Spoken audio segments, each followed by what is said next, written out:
கோயில் நிதியில இருந்து வணிக வளாகங்கள் கட்டக்கூடாது அப்படின்னு சென்னை உயர்நீதிமன்றம் நேற்று ஒரு சுற்றறிக்கை அனுப்ப சொல்லியிருந்தது. வணிக நோக்கம் அப்படிங்கிறது இருக்கலாம், ஆனால் எந்த அளவிற்கு இந்த திமுக அரசு முழுக்க முழுக்க பணம் சார்ந்து இருக்குது அப்படிங்கிறதுக்கு இது ஒரு மிகப்பெரிய எக்ஸாம்பிள். இவர்கள் வச்சதுதான் சட்டம். திருவண்ணாமலையிலயும் நீங்க வணிக வளாகம் கட்ட ஆரம்பிச்சு கோர்ட்டுக்கு போய் அதுக்கு ஸ்டாப் வாங்கினாங்க. பழனி கோயில் நினைக்கிறேன், இன்னொரு கோயிலுக்கு மிக பக்கத்திலேயே உள்ளுக்குள்ள உள்ள இடத்திலேயே டாய்லெட் கட்டுறதுக்கு உள்ளது ஏற்பாடுகள் செஞ்சு அது தடுக்கப்பட்டது. இப்படி தொடர்ந்து ஒரு கோயிலை எந்த அளவிற்கு ஒரு வணிக இடமாக பார்க்க முடியுமோ அதை பார்க்கிறது இவர்களுடைய வழக்கமா போயிடுச்சு. இது எல்லாமே இந்த திராவிட மாடல் பித்தலாட்டம். உள்துறை அமைச்சர் அமித்ஷா அவர்கள் ஒரு ஸ்டேட்மெண்ட் விடுறாரு. அதுல 1951 சிறுபான்மையின முஸ்லீம் எந்த அளவுக்கு இருந்தாங்க, இன்றைக்கு 2025 இஸ்லாமியர்கள் எந்த எண்ணிக்கையில இருக்காங்க, அவங்களுடைய எண்ணிக்கை வளர்ச்சின்றது எந்த அளவுக்கு இருக்கு பாப்புலேஷன்ல அப்படின்னு சொல்லி ஒரு ஸ்டேட்மெண்ட் கொடுக்கிறாரு. இங்க வெஸ்ட் பெங்கால்ல இருந்து எப்படி இஸ்லாமியர்கள் ரோஹிங்கியாக்கள் பங்களாதேஷ்ல இருந்து ஊடுருவிறாங்கன்றத நம்ம பார்க்கணும். வெளிநாட்டிலிருந்து அந்த நாடு எந்த நாடு? இஸ்லாமியர்கள் அதிகமாக வசிக்கக்கூடிய நாடு. அந்த பெரும்பான்மை சமூகத்திலிருந்து இங்க ஊடுருவி இங்க ஆதார் கார்டுல இருந்து எல்லாத்தையும் வாங்கி வச்சு ஓட்டுரிமை கொடுத்து தன்னுடைய அரசியல் லாபத்திற்காக பயன்படுத்துகிறார்கள்னு அவ்வளவு குற்றச்சாட்டு அந்த மாநிலத்துல இருக்கு. அதற்கு ஒரு அறிவாளி ஒருத்தர் போடுறாரு, நீ என்ன கணக்கு சொல்ற? பொய் கணக்கு. இந்துக்களுக்கு 41% இந்து குழந்தைகள் பிறந்திருக்குது, அதற்கு அடுத்த நிலையில 40% தான் இஸ்லாமிய குழந்தைகள் பிறந்திருக்குன்னு. அறிவு கட்ட மூடர்களே, அப்படி கணக்கு பார்க்க கூடாது. அமித்ஷா சொன்ன கணக்கின்படி 2011 12% இருந்தது, தற்போது 24.6% மாறி இருக்கு இஸ்லாமியர்களுடைய பாப்புலேஷன். அவர் சொல்ற மாதிரி இந்த குடியுரிமை திருத்த சட்டம் வேணும் அவசியம்னு வந்தது காரணமே இந்த பாப்புலேஷனை நாங்க பார்த்துட்டு தான் கொண்டு வந்தோம்னு சொன்னாங்க. ஆனா இதனுடைய புரிதல் இல்லாம இந்த குடியுரிமை திருத்த சட்டமே தவறுன்னு சொல்லி இங்க தமிழ்நாட்டுல திராவிட கட்சிகள் எல்லாமே போராட்டத்துல இறங்குச்சுல. இன்னைக்கு குடியுரிமை சட்டம் அமல்ல வந்துருச்சு. இதனால இந்தியாவில் இருக்கக்கூடிய எத்தனை சிறுபான்மையினர் பாதிக்கப்பட்டாங்கன்னு அவங்கதான் சொல்லணும். ஒரு சிறுபான்மையினர் கூட பாதிக்கப்படவில்லை அப்படிங்கிறதுதான் உண்மை.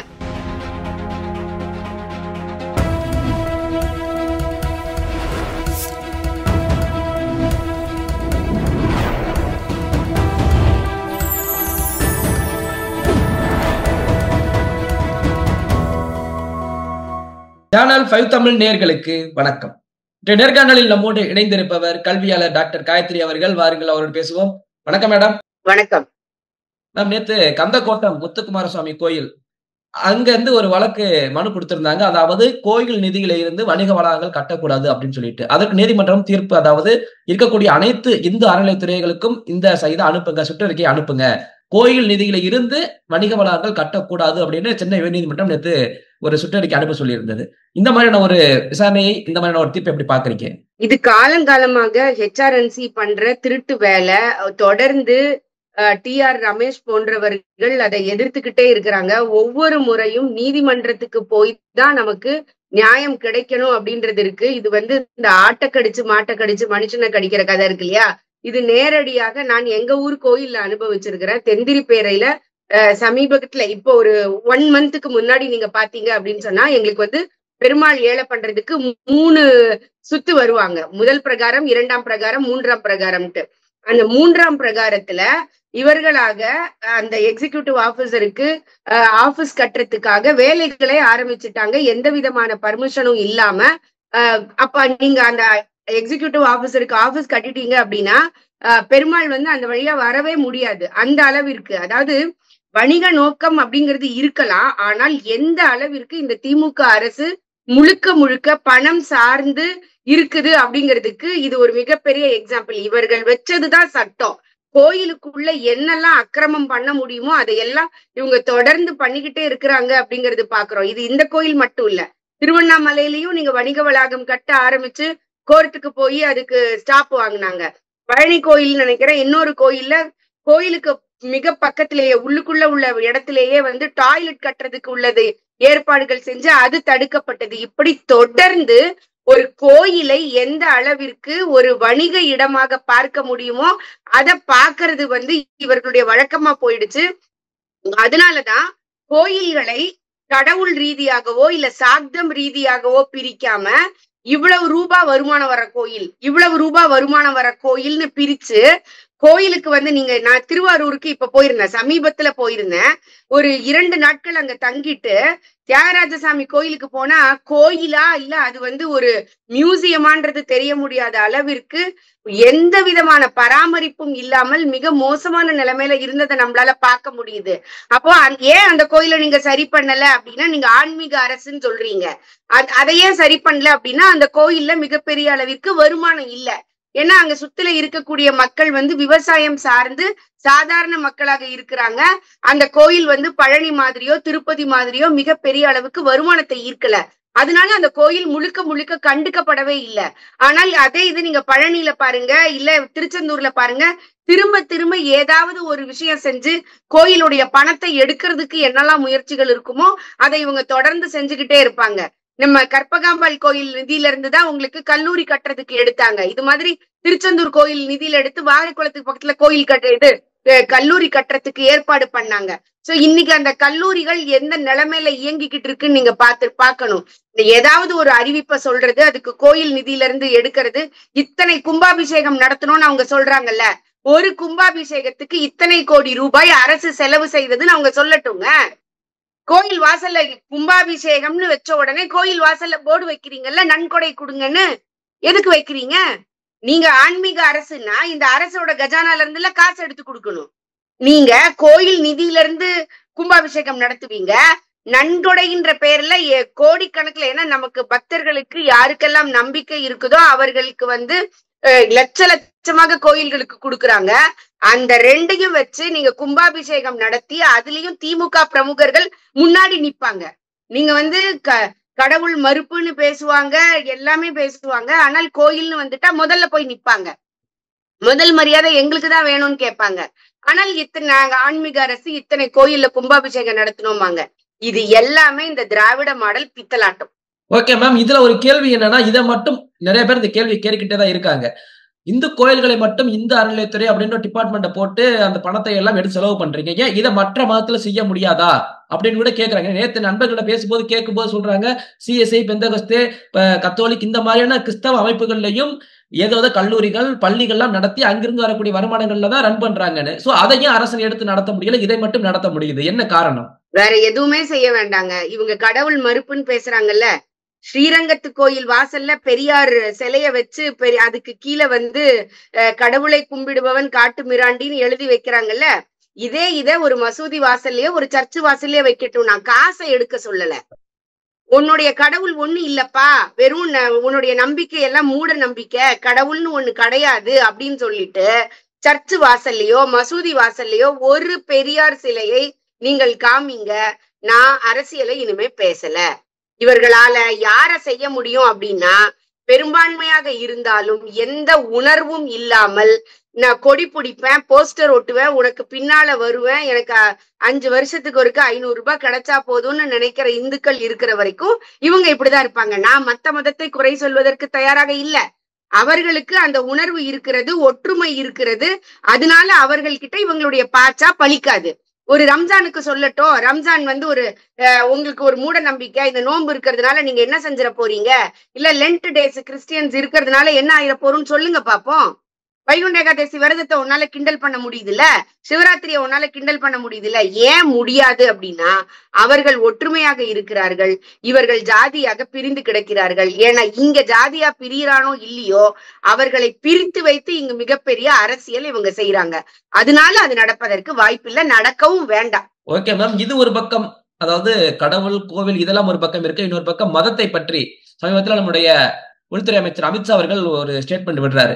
அதுல 1951 சிறுபான்மையான முஸ்லீம் எந்த அளவுக்கு இருந்தாங்க, இன்றைக்கு 2025 இஸ்லாமியர்கள் எந்த எண்ணிக்கையில இருக்காங்க, அவங்களுடைய எண்ணிக்கை வளர்ச்சின்றது எந்த அளவுக்கு இருக்கு பாப்புலேஷன்ல அப்படின்னு சொல்லி ஒரு ஸ்டேட்மெண்ட் கொடுக்குறாரு. இதை பார்க்கும் போது ஸ்டேட்மெண்ட் இப்படியா, இந்த அளவுக்கு அவங்களுடைய எண்ணிக்கை அதிகமாயிருச்சுன்னு வியக்கிற அளவுக்கு இருக்குது. அவர் இந்த ஸ்டேட்மெண்ட் சொல்ல காரணம் என்ன மேடம்? நீங்க இஸ்லாமியர்களை மட்டும் பாக்குறீங்க, கிறிஸ்தவர்களையும் சேர்த்து தமிழகத்துல நீங்க பாக்கணும். ஏன்னா இங்க புது ஒரு கம்யூனிட்டி உருவாயிருக்கு, கிரிப்டோ கிறிஸ்டியன் அப்படின்னு சொல்லிட்டு. சர்டிபிகேட்ல அவங்க இந்துவாக இருப்பார்கள், ஆதி திராவிடர்களாக இருப்பார்கள். ஆனால் அவர்கள் பிராக்டிஸ் பண்றது கிறிஸ்தவமாக இருக்கும். அதனாலதான் நான் இதை வந்து மேம்போக்காக சொல்லல, நான் எவிடன்ஸோட உங்களுக்கு சொல்றேன். அதனாலதான் நீங்கள் கிறிஸ்தவர்களாக வழிமுறையை பின்பற்றினாலும் கிறிஸ்தவத்திற்கு மாறினாலும் உங்களுக்கு உரிய ஜாதி உங்களுக்கு உரிய ரிசர்வேஷன் கிடைக்கும், நீங்களும் இதுல அப்ளை பண்ணலான்னு முதலமைச்சர் அவர்கள் ஒரு ஜிஓ பாஸ் பண்ணி அந்த ஓட்டு எங்கேயும் சதறிடக்கூடாதுங்கிறதுல கண்ணும் கருத்துமாக இருந்தாருங்கிறத நாம மறந்துடக்கூடாது. ஏன்னா சட்டம் என்ன சொல்லுது, ஆதி திராவிடர்கள் இப்ப நீங்க ஒரு ரிசர்வேஷன் சீட் இருக்குதுங்க, அந்த ரிசர்வேஷன் சீட்ல யாரு போட்டியிடணும், ஆதி திராவிடர்களாக இருப்பவர்கள் போட்டியிடணும். ஆதி திராவிடர்கள் யாரு, இந்துக்கள்ல தானே ஆதி திராவிடர்கள் இருக்கு. நீங்க கிறிஸ்தவம்னு போயிட்டீங்கன்னா you will come under BC, கரெக்டுங்களா? அப்போ நீங்க ஆர் ராசாவை அவர்களையே எடுத்துக்கொள்ளுங்க. இன்னைக்கு வந்து ஆர் ராசா அவர்களுடைய மனைவியினுடைய இறுதி சடங்க அவங்க எப்படி நடத்துனாங்கன்னு நீங்க பாப்பீங்க. ஆனால் அவர் எதுல நின்னு அவர் ஜெயிச்சாருன்னு நீங்க பாருங்க. ரிசர்வேஷன் தொகுதியில் நின்னு ஜெயிக்கிறார். அவர் ஃபாலோ பண்ணுகிற மதம் எதுவாக இருக்கிறது, கிறிஸ்தவமாக இருக்கிறது. அப்போ இதுதான் இங்க இருக்கக்கூடிய பிரச்சனை. இது இஸ்லாத்துக்கு மட்டும் இங்க இருக்கக்கூடிய பிரச்சனை இல்ல, கிறிஸ்தவத்திலும் தமிழகத்துல மிகப்பெரிய அளவு இருக்குதுங்கிறத நீங்க மறந்துடக்கூடாது. அதே போல இஸ்லாமை பற்றி அவர்கள் சொல்றாருன்னா ஒரு காழ்ப்புணர்ச்சியில சொல்றதாக நம்ம யோசிக்க கூடாது. இது பேசிக் அரித்மெட்டிக். இங்க வெஸ்ட் பெங்கால்ல இருந்து எப்படி இஸ்லாமியர்கள் ரோஹிங்கியாக்கள் பங்களாதேஷ்ல இருந்து ஊடுருவிறாங்கன்றத நம்ம பார்க்கணும். சென்னையில இருக்கக்கூடிய இடத்துல இருந்து என்ஐஏ அவர்களை எடுக்கிறாங்க. திருப்பூர்ல இருந்து என்ஐஏ வந்து எந்த விதமான ஆதாரமும் இல்லாமல் இங்கு வசிக்கக்கூடிய ரோஹிங்கியா இஸ்லாமியர்களை கைது செய்யறாங்க. இதெல்லாம் ஏன் நடக்குது? ஏன்னா ஒருத்தர் கீழே கமெண்ட் போடுறாரு, அப்போ உன் ஆட்சியில தானே இது நடந்ததுன்னு சொல்லிட்டு. அந்த அறிவியலிகளுக்கு சொல்ல வேண்டிய விஷயம் என்ன அப்படின்னா, வெஸ்ட் பெங்கால்ல தொடர்ந்து இதுதான் நடந்துகிட்டு இருக்குது. அங்க இருந்து வரக்கூடிய இஸ்லாமியர்களுக்கு ஆதார் கார்டு முதல் கொண்டு கொடுத்து அவர்களை நாம இஸ்லாமியர்களாக பார்த்து நம்ம பிரிவினை செய்யல. வெளிநாட்டிலிருந்து வந்து அந்த நாடு எந்த நாடு, இஸ்லாமியர்கள் அதிகமாக வசிக்கக்கூடிய நாடு. அந்த பெரும்பான்மை சமூகத்திலிருந்து இங்க ஊடுருவி வந்து இங்க ஆதார் கார்டுல இருந்து எல்லாத்தையும் வாங்கி வச்சு ஓட்டுரிமை கொடுத்து தன்னுடைய அரசியல் லாபத்திற்காக பயன்படுத்துகிறார்கள்னு அவ்வளவு குற்றச்சாட்டு அந்த மாநிலத்துல இருக்கு. அதை அவர் கோடிட்டு காட்டுகிறார். பாருங்க, நான் சொல்றது பொய்னா இத்தனை வருஷங்கள்ல எப்படி ஆயிருக்குதுன்னு. நாம யாருமே காஷ்மீர் பண்டிட்டுகளுக்கு நடந்த விஷயத்த மறந்துட முடியாது, இல்லன்னு மறுத்துட முடியாது. இன்னைக்கு காஷ்மீர்ல நடந்தது மாதிரி கேரளாவுல நடந்துகிட்டு இருக்கு அப்படிங்கிறதுக்கு வாழும் உதாரணமாக இந்த பிள்ளைகள் லவ் ஜிகாத்ல மாட்டி கல்யாணமாகி திரும்ப வந்து கதறி தாய்மதம் மாறின நிகழ்வுகளை சமீபத்துல உள்ள வீடியோக்கள் மூலமாக நம்ம உண்மையை உணர்றோம். இது வந்து நீங்க கண்ணை மூடிட்டு உட்டோப்பியன் ஸ்டேட்ல ஏசி ரூமுக்குள்ள உட்கார்ந்து சொல்ற விஷயம் இல்ல. இது கண்கூடாக அந்த பிள்ளைகள் தாங்கள் எப்படி மதம் மாற்றப்பட்டோம், எப்படி மூளை செலவை செய்யப்பட்டோம், எப்படி நாங்க திரும்ப இதற்கு வந்தோன்றத கண்ணீர் கதையை கேட்ட பிறகு இது மாதிரி ஆயிரம் பிள்ளைகள் இருக்கிறாங்கன்றத வச்சு சொல்லப்படுகிற விஷயம். அதற்கு ஒரு அறிவாளி ஒருத்தர் போடுறாரு, நீ வந்து என்ன கணக்கு சொல்ற, பொய் கணக்கு. இந்துக்களுக்கு வந்து 41% வந்து இந்து குழந்தைகள் பிறந்திருக்குது, அதற்கு அடுத்த நிலையில 40% தான் இஸ்லாமிய குழந்தைகள் பிறந்திருக்குன்னு. அறிவு கட்ட மூடர்களே, அப்படி கணக்கு பார்க்க கூடாது. எத்தனை சதவிகித இந்துக்களுக்கு எத்தனை சதவிகித இந்து குழந்தைகள் பிறந்திருக்குது, எத்தனை சதவீத இஸ்லாமியர்களுக்கு எத்தனை சதவீத இஸ்லாமிய குழந்தைகள் பிறந்திருக்கு, இந்த கணக்கு பார்க்கணும்ல. ஃபார் எக்ஸாம்பிள்ங்க, உங்க ப்ரொப்ரைட்டர் வந்து 2 ஆபீஸ் வச்சிருக்காரு. ஒரு ஆபீஸ்ல 10 பேர் வேலை பாக்குறீங்க, ஒரு ஆபீஸ்ல 20 பேர் வேலை பாக்குறீங்க. அவர் சொல்றாரு, நான் இந்த வருஷம் போனஸ் வந்து 2 ஆபீஸுக்கும் 20,000 நான் கொடுத்துடுறேன், எல்லாரும் பிரிச்சு எடுத்துக்கோங்கன்னு.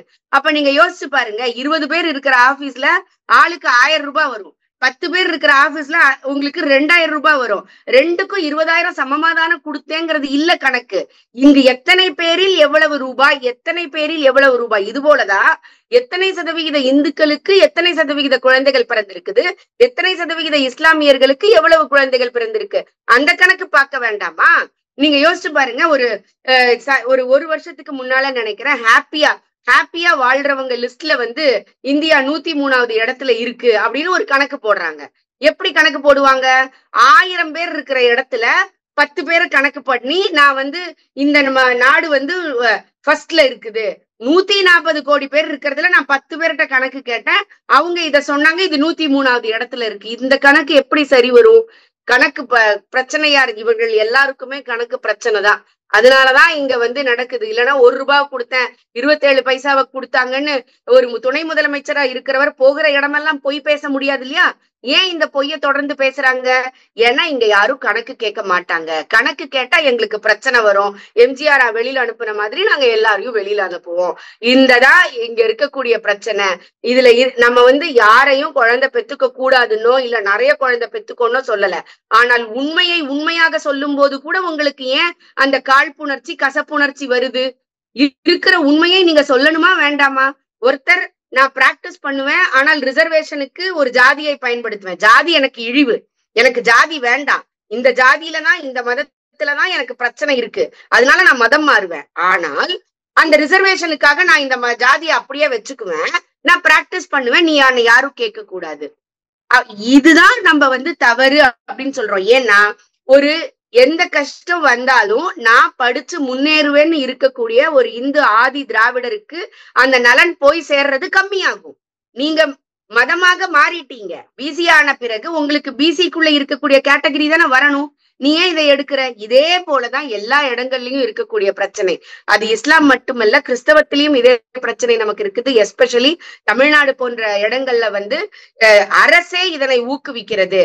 ஒரு ஓசிக்கு வந்து இடபிள்யூஎஸ் வேணுமான்னு கேட்டா 63 ஜாதி இருக்கிற இடத்துல பிராமணர்கள் பலனடைஞ்சிருவாங்க, அதனால நான் இந்த இடபிள்யூஎஸ் கொடுக்க மாட்டேன்னு உறுதியாக நிக்கிறாங்க இல்லையா? எப்படி வந்து 3வது மொழினா ஹிந்தி உள்ள நுழைஞ்சிரும்னு ஒரு பித்தலாட்டம் பண்றாங்களோ, 63 ஜாதிகள் இருக்கு. அதுல இஸ்லாமும் இருக்கிறது, கிறிஸ்தவமும் அந்த ஓசி கேட்டகரியில இருக்கு. ஆனால் அதை கூட வந்து பகிரங்கமாக சொல்ல முடியாத நிலைமையில தமிழ்நாட்டுல மட்டும்தான் இன்னைக்கு இடபிள்யூஎஸ் இல்ல. இப்படி தொடர்ந்து ஒரு மதத்தை எதிரியாக நினைத்து வன்மமாக தொடர்ந்து செயலாற்றி கொண்டிருக்கிறதுனால அவர்களுக்கு ஒரு கணக்க சொன்னா கூட தப்பாதான் தெரியும். இதுல நான் இந்த புள்ளி விவரத்தின் அடிப்படையில நான் கேட்கறது உங்ககிட்ட ஒண்ணுதான். 2011 அமித்ஷா சொன்ன கணக்கின்படி 2011 12% இருந்தது, தற்போது 24.6% மாறி இருக்கு இஸ்லாமியர்களுடைய பாப்புலேஷன். அவர் சொல்ற மாதிரி இந்த குடியுரிமை திருத்த சட்டம் வேணும் அவசியம்னு வந்தது காரணமே இந்த பாப்புலேஷனை நாங்க பார்த்துட்டு தான் கொண்டு வந்தோம்னு சொன்னாங்க. ஆனா இதனுடைய புரிதல் இல்லாம இந்த குடியுரிமை திருத்த சட்டமே தவறுன்னு சொல்லி இங்க தமிழ்நாட்டுல திராவிட கட்சிகள் எல்லாமே போராட்டத்துல இறங்குச்சுல்ல, அது என்னுடைய அர்த்தம் என்ன மேம்? இது இப்பவாச்சும் புரிஞ்சிருக்குமா புரியாதா இவங்களுக்கு? கண்டிப்பா புரிஞ்சிருக்கும். ஏன்னா இன்னைக்கு குடியுரிமை சட்டம் அமல்ல வந்துருச்சு. இதனால இந்தியாவில் இருக்கக்கூடிய எத்தனை சிறுபான்மையினர் பாதிக்கப்பட்டாங்கன்னு அவங்கதான் சொல்லணும். ஒரு சிறுபான்மையினர் கூட பாதிக்கப்படவில்லை அப்படிங்கிறதுதான் உண்மை. அப்போ இது எவ்வளவு பெரிய பொய்யை முன்னெடுத்து இவர்கள் இந்த செயலை செஞ்சாங்க. நீங்க சிம்பிளா யோசிச்சு பாருங்க. தமிழ்நாடு மட்டும் இல்ல, சென்ட்ரல் கவர்மெண்ட்ல எப்பெல்லாம் வந்து கூட்டத்தொடர் நடக்குதோ அதுக்கு முன்னாடி ஏதாவது ஒரு பொய்யை கிளப்பி விட்டு ஒரு அமளியை செஞ்சுக்கிட்டே இருப்பாங்க. நீங்க பாத்திருப்பீங்க, ரஃபேல் விவகாரத்தை கையில் எடுத்தாங்க, பெகசாஸ்னு ஒட்டு கேட்டுட்டாங்க அப்படின்னு சொல்லி பேசினாங்க.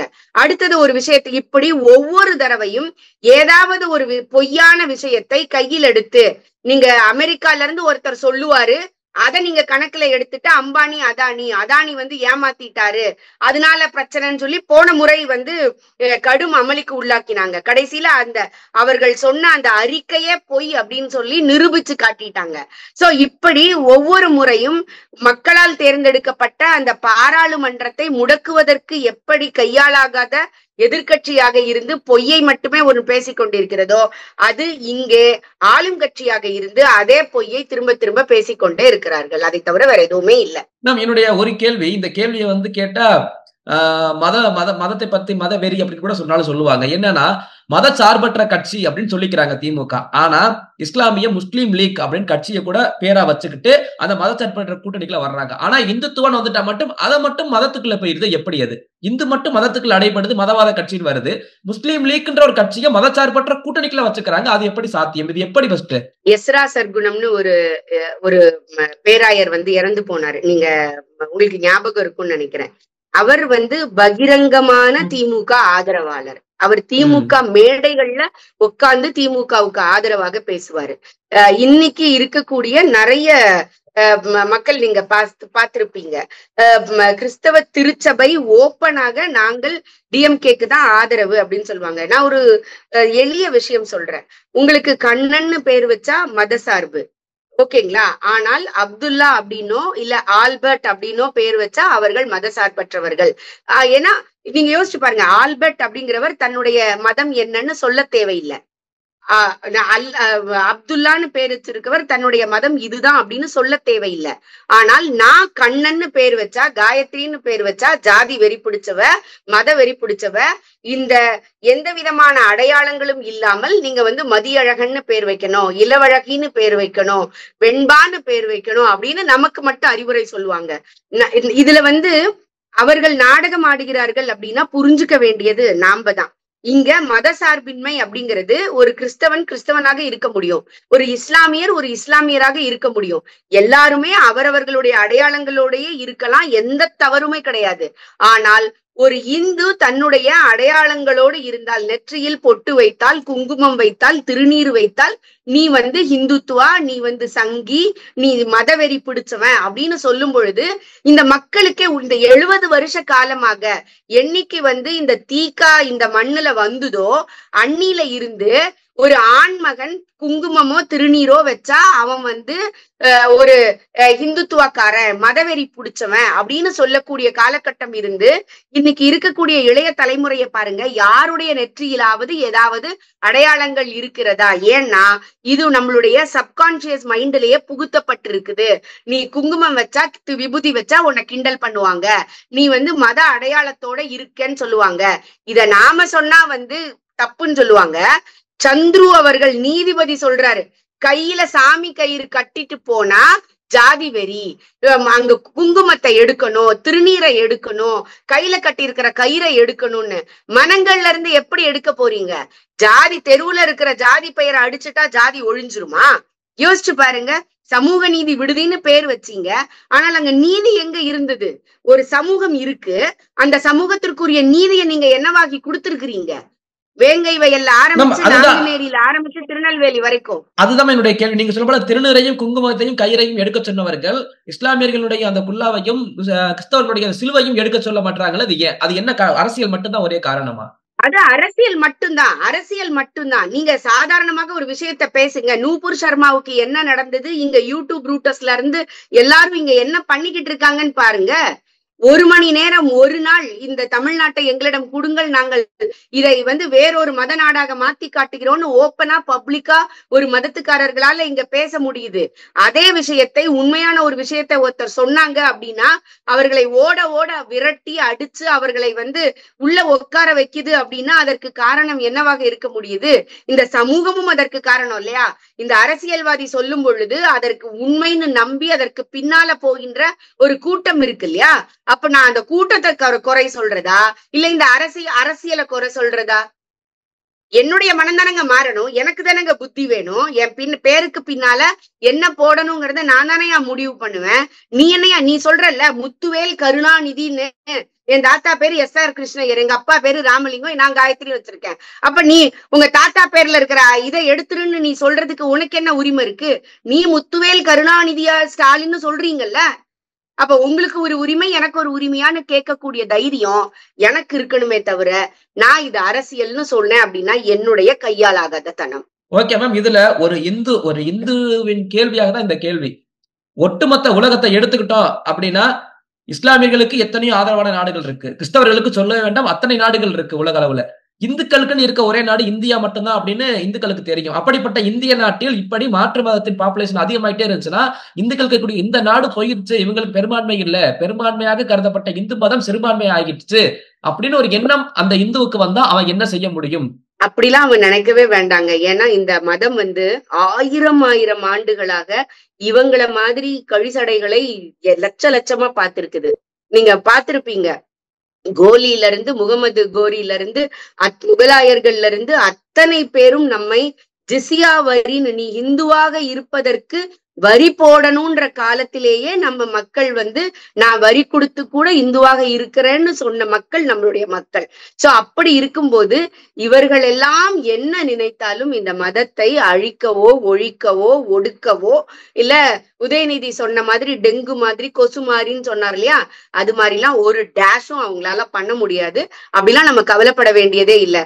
ஒவ்வொரு காலகட்டத்திலையும் இங்க அதர்மங்கள் நடக்கும் போது ஒரு மனிதன் இங்க பிறக்கிறான், அது விவேகானந்தர் விவேகானந்தராக இருக்கலாம். இன்றைய காலகட்டத்தில் அவர் நரேந்திர மோடியாக நான் பார்க்கிறேன். அப்படி இருப்பாங்க. அவர்கள் நமக்கு பாதுகாப்பாக இருப்பார்கள். அந்த அரண் மீண்டும் நம்முடைய அறத்தை மறுபடி மீட்டெழச் செய்யும். அதுல எந்த மாற்று கருத்தும் கிடையாது. Okay ma'am. எங்களுடைய பல்வேறு கேள்விகளுக்கு உங்கள் நேரத்தை ஒதுக்கி பதில் தந்தமைக்கு ரொம்ப நன்றி. தொடர்ந்து பேசும்.